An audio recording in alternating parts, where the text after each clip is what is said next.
क्या बांग्लादेश के सामने सेकेंड टेस्ट मैच में सरफराज खान को मौका मिल सकता है?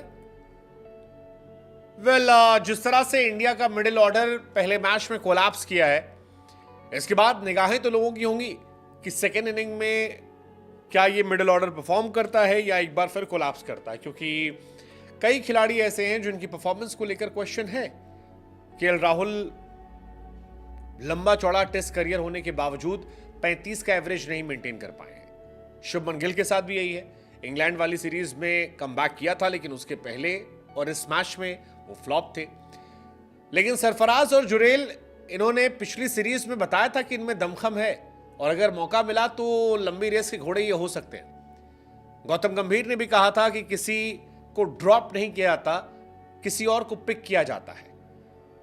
आप इंतजार कीजिए अपनी बारी का, जब बारी मिले तो फिर ऐसा छाइए कि कोई आपको हटा ना पाए। और फर्स्ट टेस्ट मैच की फर्स्ट इनिंग के बाद यह सवाल सरफराज को लेकर इसलिए शुरू हुआ क्योंकि शुभमन गिल 0, केएल राहुल 16 रन बनाकर आउट हो गए।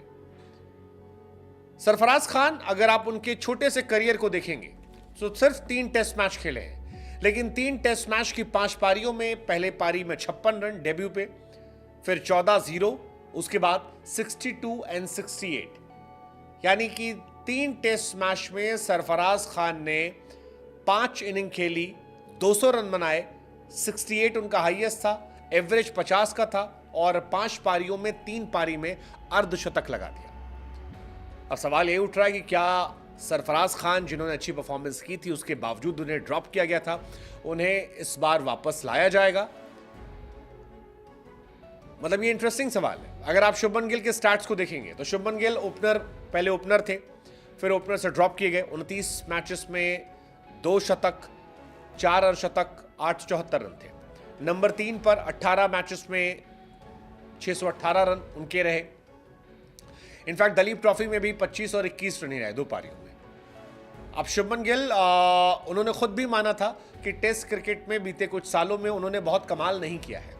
अगर आप आखिरी के 10 टेस्ट मैचेस देखेंगे तो शुभमन बहुत कमाल नहीं कर पाए। इंग्लैंड में कुछ अच्छे मैचेस रहे हैं, लेकिन इंग्लैंड के अलावा टेस्ट स्टार्ट उनका बहुत तगड़ा नहीं है। 46 इनिंग खेलने के बाद अभी भी वो 1500 रन नहीं बना पाए। उनका एवरेज 35 का है, जो रविंद्र जडेजा से भी कम है। शुभमन गिल 2023-24 में बहुत कमाल नहीं रहे कि अहमदाबाद में कमाल थे, इंग्लैंड सीरीज में कमाल थे, अदरवाइज एक मोटा मोटा फेलियर जो है वो काफी ज्यादा देखने को मिलता है। और सेम कहानी केएल राहुल की है, या कहीं कि उनसे भी खराब है।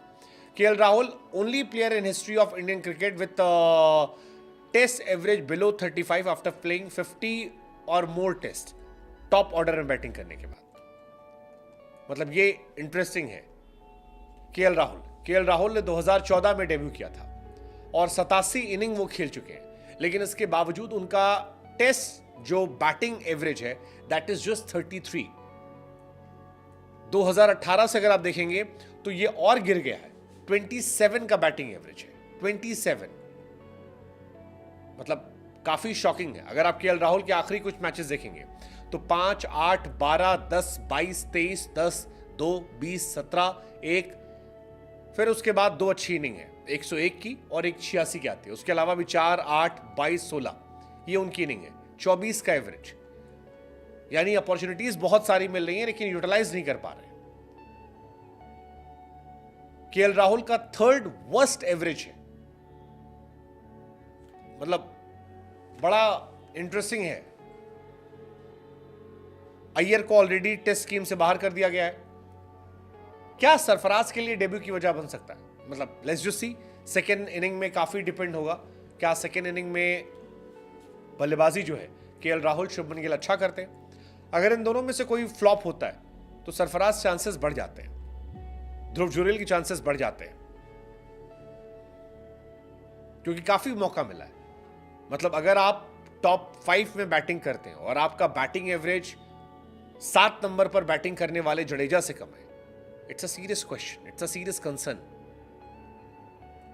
शायद मूव ऑन हो जाए लोग। देखते हैं, सरफराज को मौका मिलता नहीं, डिपेंड तो होगा सेकेंड इनिंग में ये कैसा खेलते हैं।